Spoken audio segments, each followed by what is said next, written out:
Mis hermanos, entonces, bienvenidos. Vamos a encomendarnos a la gracia de nuestro Dios. Padre nuestro, que estás en los cielos, Dios eterno, creador de todo lo que existe, sustentador de todo, fuente de la existencia, Padre de nuestro Señor Jesucristo,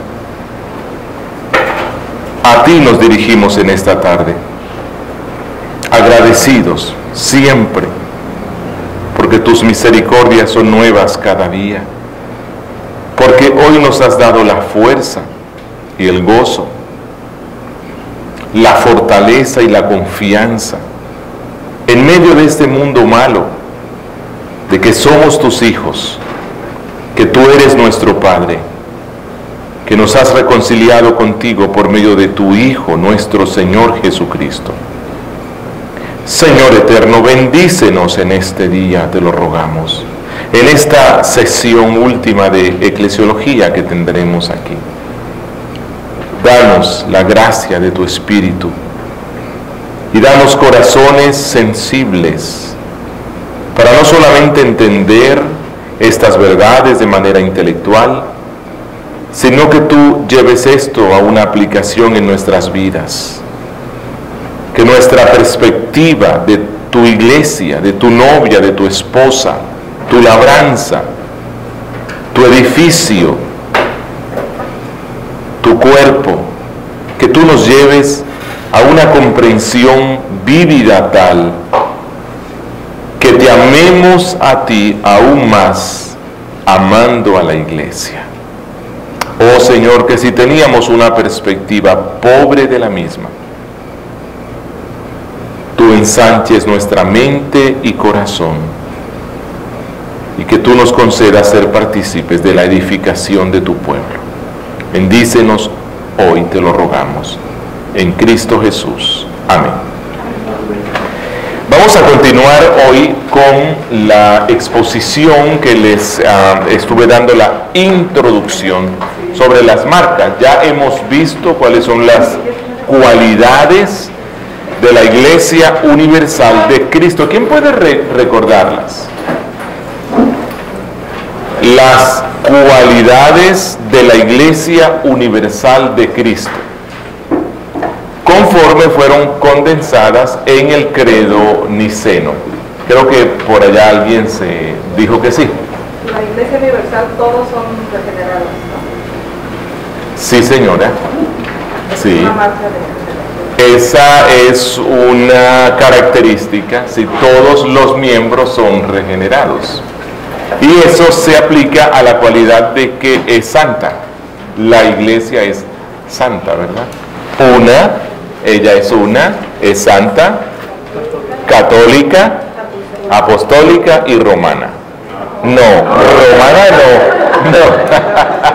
romana no. Ok, vamos a continuar hoy viendo las marcas. Cuando hablamos de las marcas, de manera particular nos referimos a la iglesia en su sentido local. Es decir, toda iglesia local verdadera de Cristo debe ser lo que Cristo dice que ella es. Y cuando se habla de las marcas, hablamos de la naturaleza de la iglesia. Es decir, todas las cosas en este mundo, tanto físico como espiritual, tienen una naturaleza. La naturaleza se refiere a su esencia. Es decir, aquello que hace que algo sea lo que es y que no sea otra cosa. Por ejemplo, hablamos de, qué sé yo, la naturaleza de un árbol. ¿Por qué se caracteriza un árbol? ¿Cuál es la esencia de un árbol? ¿Qué hace que un árbol sea árbol y no un carro? Bueno, eso es a lo que nos referimos con naturaleza. Aquellas características esenciales que hacen que algo sea lo que es y que no sea otra cosa. Pensemos, la naturaleza humana. Para que alguien sea considerado humano, ¿cuáles son aquellas cosas esenciales mínimas que debe tener para que sea considerado humano. A ver, pensemos. Debe tener un cuerpo. Si no, es un ángel, un espíritu, pero no un ser humano. Debe tener cuerpo. Pero los animales tienen cuerpo, ¿verdad? Cuerpo, alma y espíritu. Debe tener una parte espiritual, ¿cierto? Debe tener una parte espiritual. Entonces, para que un ser sea considerado humano, debe tener mínimo dos partes, que son una parte física y una parte espiritual. A esa parte espiritual en la Biblia se le llama alma, se le llama espíritu, se le llama conciencia, se le llama corazón, porque cuando la Biblia habla del corazón no se refiere a este órgano físico que palpita, ¿verdad? Así que mínimo debe tener eso. Pero alguien puede decir, sí, pero para ser humano debe tener dos brazos. Normalmente, pero no necesariamente. Porque puede que le falte uno o que le falten ambos y sigue siendo ser humano, ¿verdad? Entonces, lo mínimo esencial para que un ser humano sea tal es que tenga un cuerpo y una parte espiritual. Lo mismo se puede predicar de la iglesia. La iglesia es un ente. La iglesia es un organismo. La iglesia es una institución. Entonces, cuando hablamos de las marcas de la iglesia, lo que decimos es, ¿qué es lo mínimo que debe poseer una comunidad que se llama cristiana? ¿Qué es lo mínimo que debe poseer para que sea considerado iglesia? Y ya hemos visto que Calvino, luego de un estudio exhaustivo de las Sagradas Escrituras, afirma que son dos cosas esenciales: predicación fiel de las Sagradas Escrituras y celebración de los sacramentos. Pero hemos dicho que en el estudio que luego en la teología reformada se hizo sobre esto, se llega a la conclusión que son tres: la predicación fiel de las Sagradas Escrituras, la celebración correcta de los sacramentos y el ejercicio fiel de la disciplina eclesiástica. ¿Por qué consideramos que son estas tres y no son más? No sé, pensemos en otras cosas que usted cree que deben ser esas marcas. La observación del Día del Señor. La observación del día del reposo, todo lo relacionado con la adoración. ¿Cierto? Pero una iglesia puede ser iglesia y tener una debilidad en el tema del observar. Bueno, se suele decir de la observancia, pero no sé si en español eso está bien dicho, observancia. Bueno, tal vez. Guardar el día del Señor, ¿verdad? Puede tener debilidades, pero continuar siendo iglesia. Puede ser como un cuerpo que le falta un brazo, ¿verdad? ¿Qué más? La predicación para No, esa sí es una marca esencial.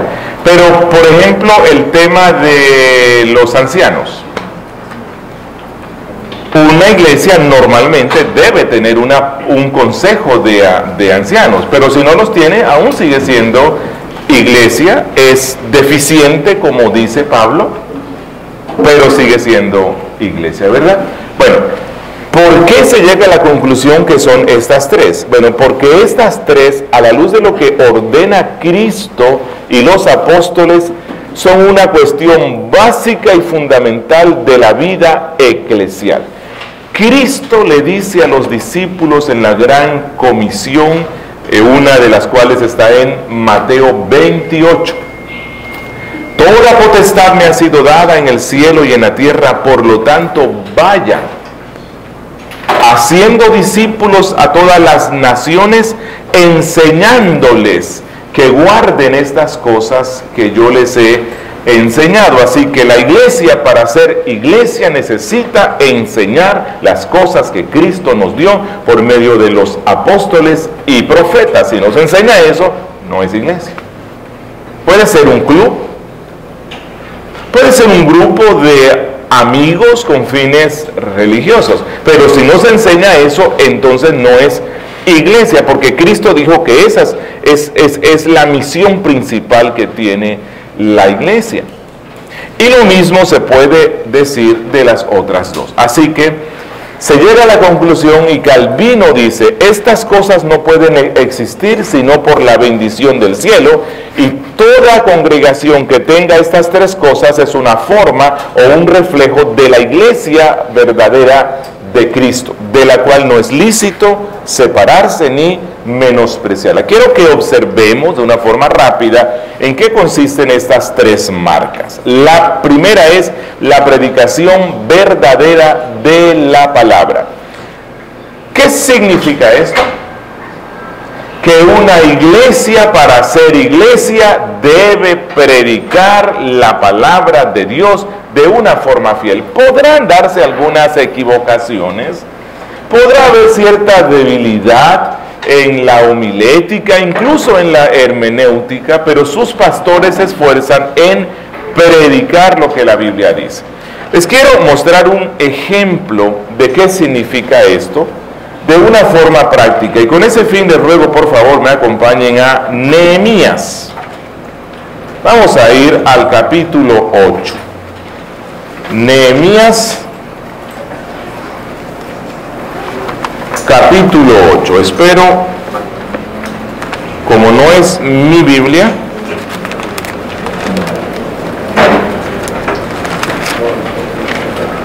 me es complicado aquí. Ok. Nehemías capítulo 8. Ya estamos allí. Dice, esta es Reina, sí.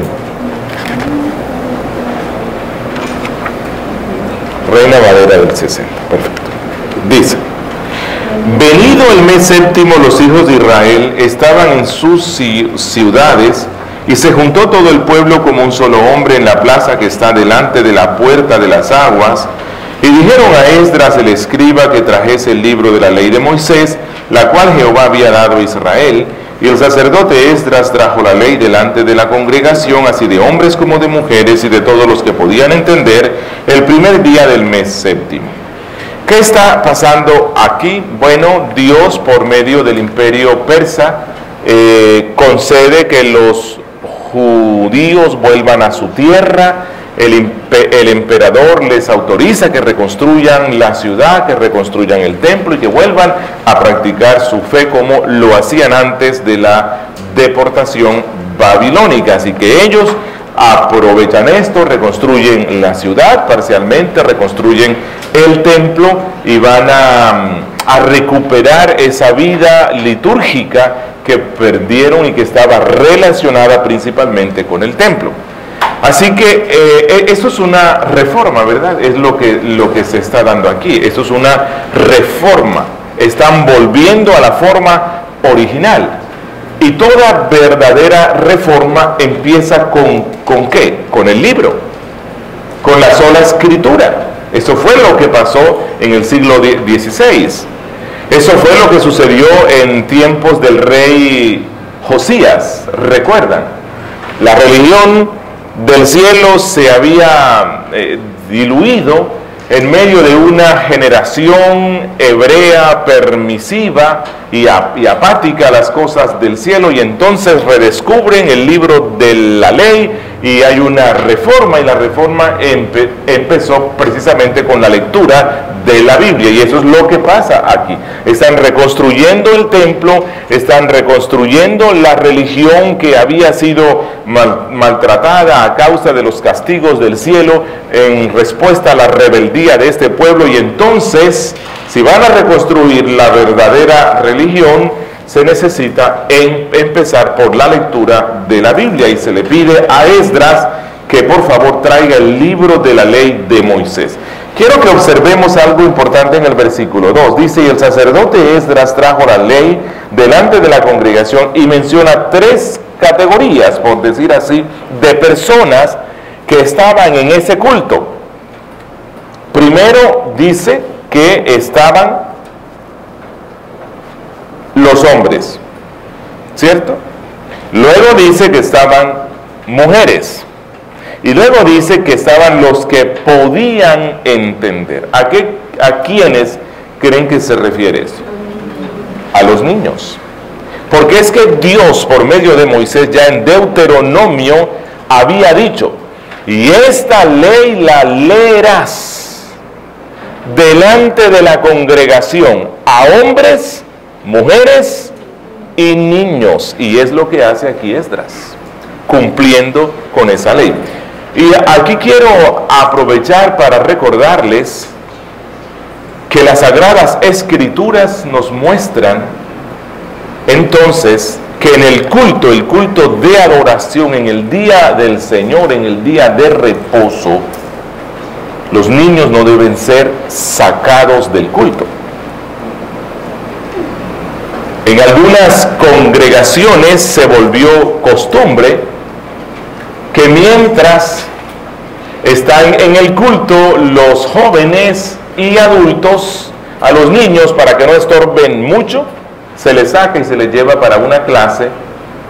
Me refiero al culto, no me refiero al espacio que llamamos la escuela dominical, que es otra cosa, ¿verdad? Y donde se puede tener ese espacio para que a los niños se les presente el evangelio por medio de profesores, ¿verdad?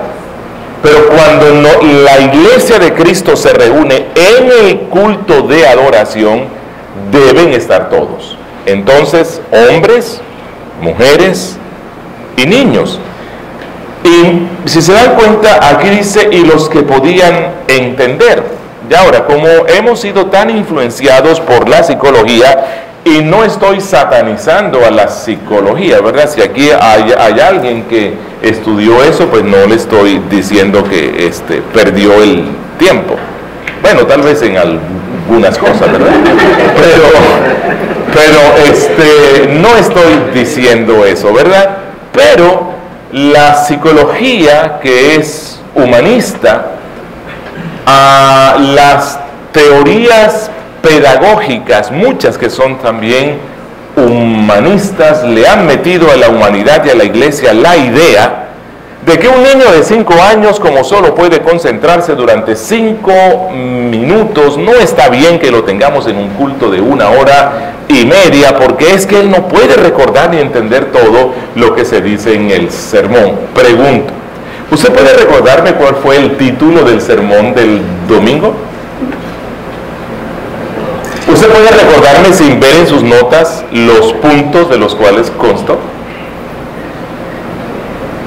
Tal vez sí vamos a recordar lo esencial, pero hay muchas cosas que no. Entonces, ¿por qué le vamos a exigir a un niño a que sí haga lo que uno no? Alguien dijo que los niños pueden ser disciplinados desde cuando ellos empiezan a entender el significado de la palabra no. Cuando entienden un no, ya ellos tienen cierta capacidad de entendimiento.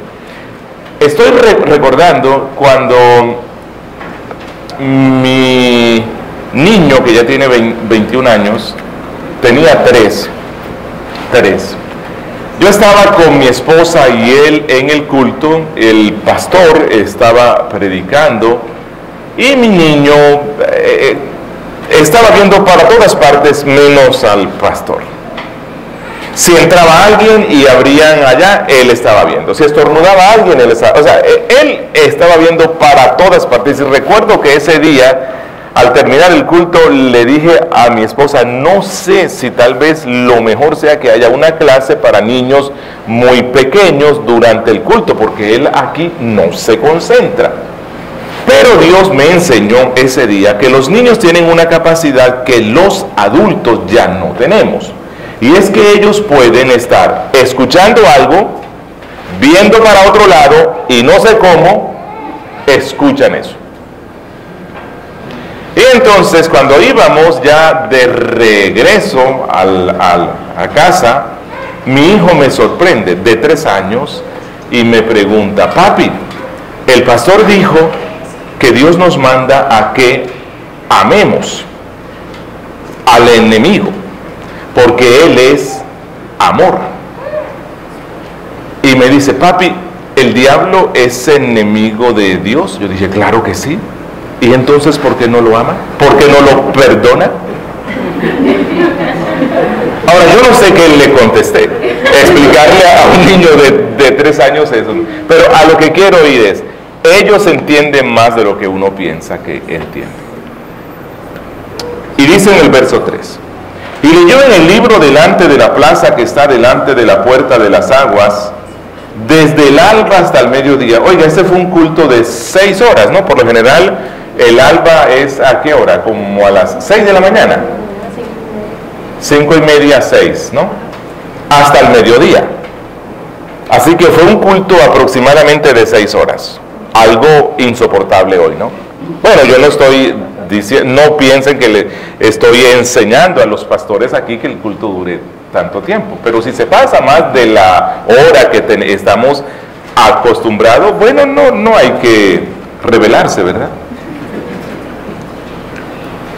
En presencia de hombres y mujeres y de todos los que podían entender, y los oídos de todo el pueblo estaban atentos al libro de la ley. Esto es adoración solemne. Cuando se habla de la marca de la predicación expositiva o la predicación fiel, la predicación fiel de las Sagradas Escrituras, eso no solamente implica fidelidad del que expone, fidelidad del que escucha. Se requiere del pastor una preparación previa, profunda en comunión con Dios, en oración, metido con el texto, pero se requiere de la congregación una preparación espiritual. Agudizar el oído. Dios, dame un oído obediente para que se cumpla en mí lo que la Biblia dice, que el que oiga, y este es el que escucha con fe. Dame fe para que en el culto de adoración yo escuche con fe y obediencia lo que tú tienes que decirme. Versículo 4: y el escriba Esdras estaba sobre un púlpito de madera que habían hecho para ello. Así que el púlpito que hoy día se usa en el templo cristiano es una costumbre o práctica que viene ya desde la deportación a Babilonia. ¿Por qué razón? Recuerden, cuando se da la deportación, está la destrucción del templo, la vida religiosa giraba en torno al templo, no existiendo el templo, no se podían hacer todos los ritos que la ley les mandaba, así que como una forma de garantizar que no perdieran completamente la fe, estando en la deportación, estando en Babilonia, los judíos empiezan a construir unos lugares de culto, pero no culto como los que se celebraban en el templo, sino más bien como unos lugares de reunión donde iban a estudiar la Biblia. Y se les dio el nombre de sinagogas. Surgen aproximadamente 4 siglos antes de Cristo. El templo o las iglesias o capillas cristianas imitan la práctica de la sinagoga. En la sinagoga se reunían no para sacrificar, porque no se permitía, sino para estudiar la Biblia. Por lo tanto, cuando uno entraba a una sinagoga, el mueble principal y central que iba a encontrar uno era el púlpito, dando a entender que lo esencial y central del culto que celebraban allí era la lectura y exposición de la Biblia. Y entonces es lo que hace él aquí. Pero quiero que vean en el versículo 5, dice: abrió pues Esdras el libro a ojos de todo el pueblo, porque estaba más alto que todo el pueblo, y cuando lo abrió todo el pueblo estuvo atento. Observemos algo más relacionado con este mueble, y es que este mueble era alto, para que todo el mundo viera, no para que el predicador fuera admirado, se luciera, como uno dice, no. Lo importante es que el pueblo viera que lo principal que iba a hacer el pastor era leer del libro, que para ese tiempo eran pergaminos, ¿verdad? Así que abrían el pergamino y todo el pueblo estaba viendo reverentemente cómo abrían ese libro y el predicador leía literalmente la palabra de Dios. De allí viene la costumbre en los templos protestantes, especialmente los templos protestantes europeos antiguos, que ese mueble por lo general se hacía en una parte muy alta. Prácticamente era como una especie de balcón, de tal forma que cuando el predicador se levantaba a predicar, todo el mundo lo estaba viendo. El objetivo es que todo el mundo escuche. Y quiero que observen algo más y vuelvo a resaltarlo. Todo el pueblo, dice el verso 3, estaba atento. ¿A qué? Al libro de la ley. La predicación fiel y pura, vuelvo a insistir, exige que la congregación esté atenta al libro de la ley. Y luego dice en el verso 6, bendijo entonces Esdras a Jehová, Dios grande, y todo el pueblo respondió, amén, amén, alzando sus manos. ¿A qué le respondió el pueblo? Amén. Recuerden, el amén es un elemento básico del culto, de la liturgia. Esa es la razón por la cual el amén no se puede usar de una forma ligera, como una vana repetición. En los ámbitos pentecostales se acostumbra que en el culto por todo dicen amén, ¿verdad? Así que el pastor dice, ¿cuántos van a ir al paseo de la semana próxima? Amén. Bueno, ¿por qué razón usan allí amén? En la Biblia, el amén, así sea, es tan importante que casi siempre lo encontramos. Al final de las oraciones, Pablo dice, si en el culto alguien se levanta y guía una oración, pero lo hace en una lengua extranjera que nadie entiende, ¿cómo podrán decir los que escuchan el amén? ¿Por qué? Porque luego de cada oración, y recuerden, las oraciones en el culto no es que cada uno la va a presentar, no, hay uno que la guía. Y al finalizar, el resto del pueblo dice amén, diciendo, oh Dios, sí, Él oró en mi representación, oró en representación de la congregación. Y entonces al terminar las oraciones decimos amén. ¿Cuándo más en la Biblia se dice amén? Cuando se exalta la infinitud de Dios, especialmente en el tiempo. Cuando se habla de la eternidad, cuando dice, quien vive y reina por los siglos de los siglos, y siempre se concluye con un amén. Así que el amén es una expresión de adoración. Así que en el culto es importante, pero hay que usarlo bien. Luego dice, versículo 7. Y los levitas Jesúa, Bani, Serebías, Jamín, Acub, etc., hacían entender al pueblo la ley, y el pueblo estaba atento en su lugar, y leían en el libro de la ley de Dios claramente, y ponían el sentido de modo que entendiesen la lectura. Esto es la predicación fiel y pura.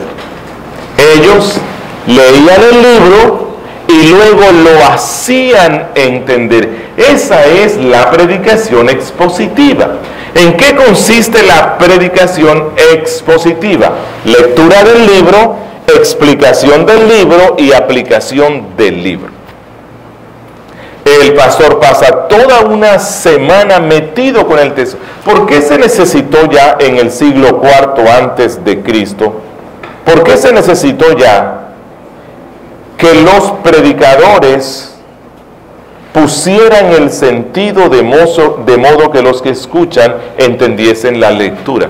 ¿Por qué aún en tiempos del Antiguo Testamento, varios siglos antes de Cristo, se necesitaba eso?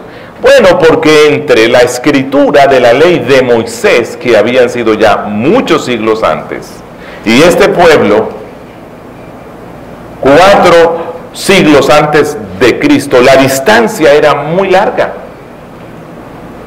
Recuerden que este pueblo está regresando de la deportación babilónica. Ellos ya prácticamente no hablaban hebreo, sino que hablaban la lengua de Caldea, que era el arameo. La lengua que hablaba el Señor Jesús y que hablaba la mayoría de judíos en el tiempo de Cristo realmente era el arameo, era una mezcla. El hebreo solo lo dejaron para el culto, cuando iban a leer la Biblia, y del resto, entonces ellos ya no entendían muchas cosas. Había una distancia en el tiempo y había una distancia en la lengua. Entonces los expositores estudiaban el texto de tal forma que entendieran bien qué fue lo que quiso decir el autor a su audiencia original, y entonces luego se lo explicaban a la congregación y los conducían a unas aplicaciones. Bueno, eso es lo que debe hacer la iglesia verdadera de Cristo. Nuestra base es este libro, porque este libro es la palabra de Dios. Pero este libro fue escrito en hebreo, en griego, algunas partes en arameo, y fue escrito hace muchísimo tiempo. Muchísimo tiempo. Y entonces cuando la Biblia dice, mas los perros estarán fuera, si lo interpretamos tal como está allí escrito, pues no podemos tener mascotas, o si tenemos mascotas, que nunca entren a donde uno está, ¿verdad? Pero no es a lo que se refiere. No es a lo que se refiere. Así que para poder entender esto, o cuando Cristo dice, es más fácil que un camello pase por el ojo de una aguja que un rico entre al reino de los cielos. ¡Wow! Eso es decir, los ricos no entrarán al reino de los cielos nunca jamás. Porque yo estoy pensando en la aguja que uno usa hoy.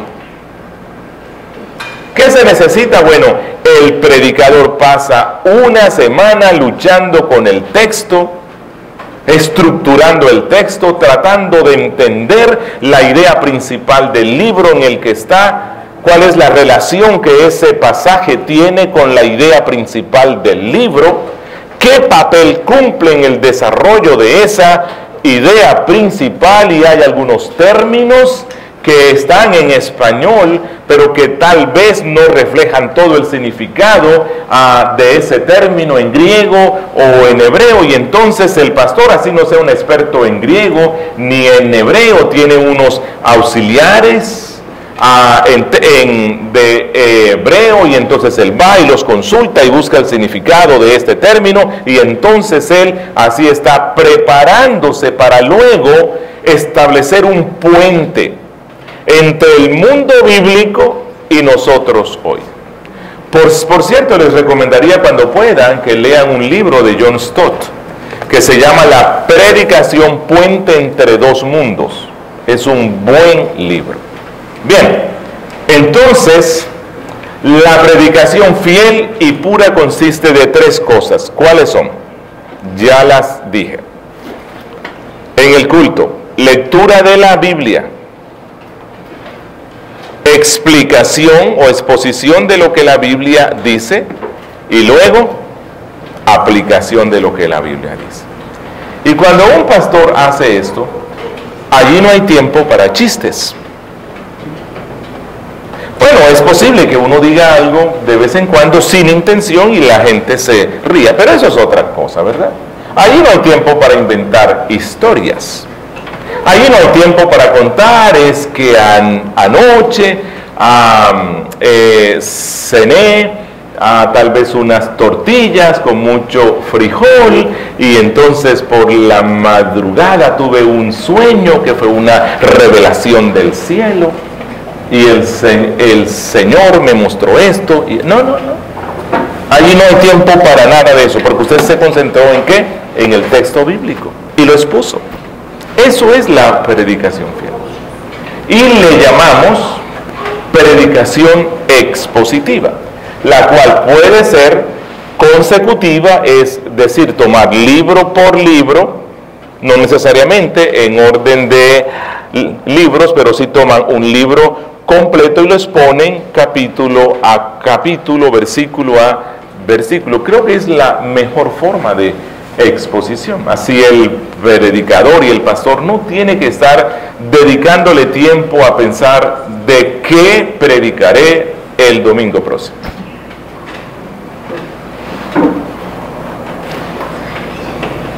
No, la misma Biblia te da de qué vas a predicar el domingo próximo. Y recomiendo que se use esto. ¿Por qué razón?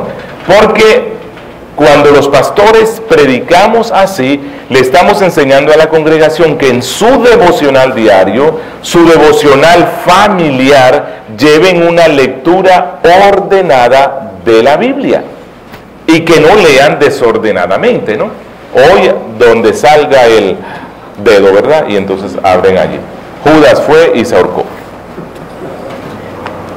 No, hay una lectura ordenada. Así que en esencia eso es la predicación verdadera de la Biblia. Esa es una marca de la iglesia de Cristo. Y donde no tienen esto, entonces no es iglesia de Cristo. Donde hay otra cosa, eso no es iglesia.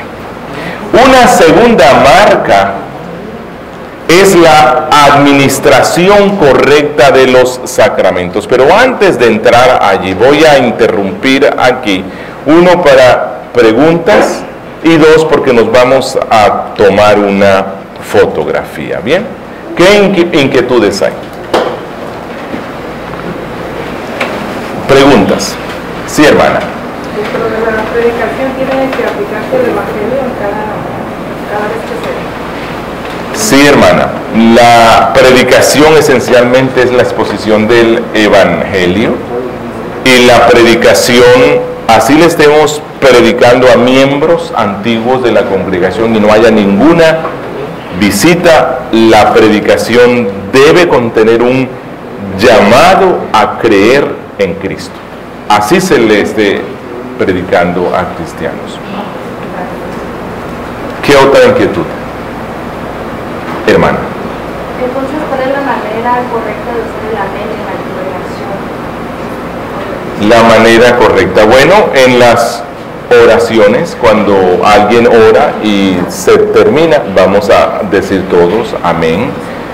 Yo creo, aunque hay algunos bautistas reformados como yo, clásicos, antiguos, que somos muy cuidadosos con el uso de ciertas expresiones en el culto que pueden convertirse en distractores. Pero yo sí creo que una muestra de concentración en la predicación puede ser de vez en cuando, ¿verdad? No de forma desordenada, pero hay algunas declaraciones en la predicación que me impactan, y yo puedo decir tal vez en baja voz, no hay que hacerlo, ¿cierto? Dar un amén, que no distraiga, pero tal vez que despierte al de al lado, porque puede que esté algo adormitado, ¿verdad? Entonces, no sé, y especialmente cuando se dan declaraciones relacionadas con la eternidad de Dios, con la gloria de Cristo. Y no tanto cuando me dicen, es que tú eres un campeón y vas a ser próspero, amén. No. Ok, se usa al terminar la lectura de las Escrituras, ¿verdad? Antiguamente, en la liturgia antigua, cuando el pastor leía las Escrituras, se terminaba diciendo palabra de Dios. Eso no lo inventó el catolicismo romano, era una práctica litúrgica muy antigua, y el pastor lo que estaba resaltando es: esto que acabo de leer es palabra de Dios, y el pueblo respondía amén en esos casos. ¿Qué otra inquietud? Sí, hermano. Entonces, José una Luis. iglesia que no tiene predicación expositiva y pierde una de esas tres marcas, ¿cómo la consideramos como no una iglesia? ¿O qué? ¿En dónde? Conforme a la definición que hemos visto de la naturaleza de la iglesia, no es iglesia. Bueno, cuando digo expositiva, no vayan a malinterpretar, o sea, no digo que no se pueda predicar temáticamente de vez en cuando, pero si se predica temáticamente, debe ser también expositiva. Yo puedo predicar, hay veces que alguna vez me invitaron a predicar sobre el amor. Bueno, primera a Corintios 13, y lo expuse. Esa es una de las definiciones más hermosas que hay. Fue temática expositiva, ¿cierto? En la conferencia voy a enseñar sobre el tema de la disciplina eclesiástica, y lo que voy a hacer es exponer un texto que habla sobre ese tema. Aunque es una conferencia, no es un servicio, ¿verdad? Y uno puede enseñarlo temáticamente, pero me acostumbré a que sea así, ¿verdad? Entonces, pero sí debe ser expositiva en el sentido de que independientemente del formato que se use, debe ser lectura de la Biblia, explicación de ese texto y aplicación de ese texto. Sí, hermano Alex. Regresando al tema del amén, también he visto que muchas veces iglesias reformadas, al terminar himnos, agregan de forma musicalmente, terminan el himno cantando amén. Que eso es válido y se podría implementar. Sí, y también es una práctica antigua, o sea, cuando se cantaban los salmos, y luego cuando se introdujo el canto de himnos en el siglo XVII, se acostumbró al terminar, como el himno es como una oración cantada, ¿verdad? Entonces se introdujo eso, se finalizaba siempre con un amén.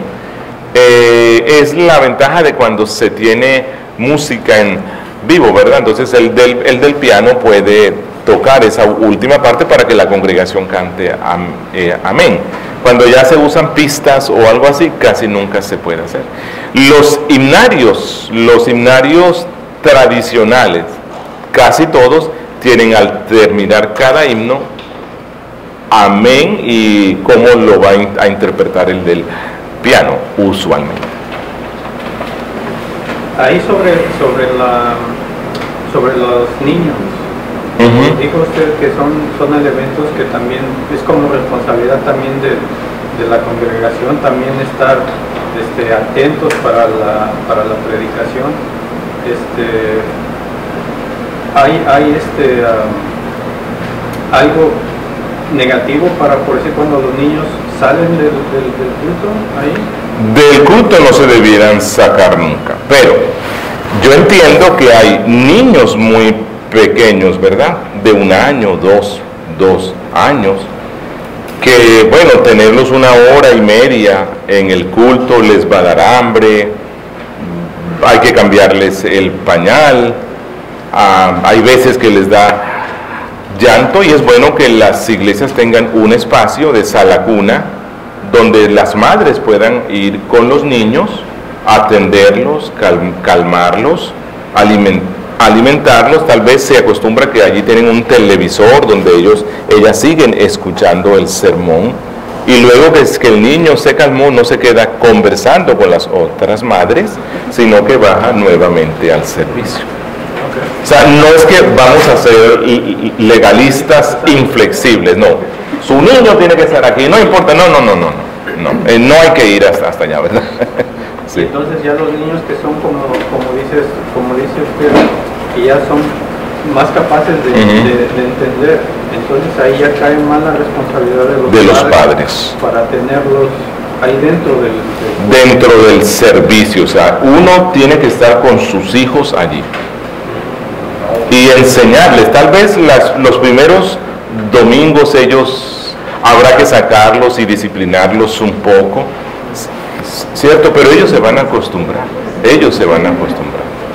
y los estamos instruyendo que hay que estar con respeto en la casa de Dios. Sí, aprenden reverencia y dominio propio. Reverencia y dominio propio, y hay que enseñarles, antes de empezar el culto vamos a ir al baño y usted hace sus necesidades. Sí. Porque en medio del culto, pues usted no me va a estar diciendo que es que tengo que ir al baño, porque nuestros hijos son astutos. Sí. Y ya cuando están cansados, nos tratan de convencer para que uno los saque, y es que quieren ir al baño, o ellos solo quieren ir allá, pero es para quedarse allá. Así que hay que disciplinarlos. El culto a nuestro Dios es un culto solemne, reverente, y vamos a disponernos para que no haya distracción. Pero no vamos a ser tan legalistas que si el niño está que dice, papi, mami, sácame porque necesito ir al baño, y le digo que no, pero realmente es una necesidad fisiológica urgente, y cuando veo es el charquito allí. Oiga, eso es algo vergonzoso para él, ¿verdad? Entonces no hay que ir al extremo ese, pero sí hay que educarlos. Ok, mis hermanos, vamos a tomarnos una foto, descansamos 7 minutos y regresamos.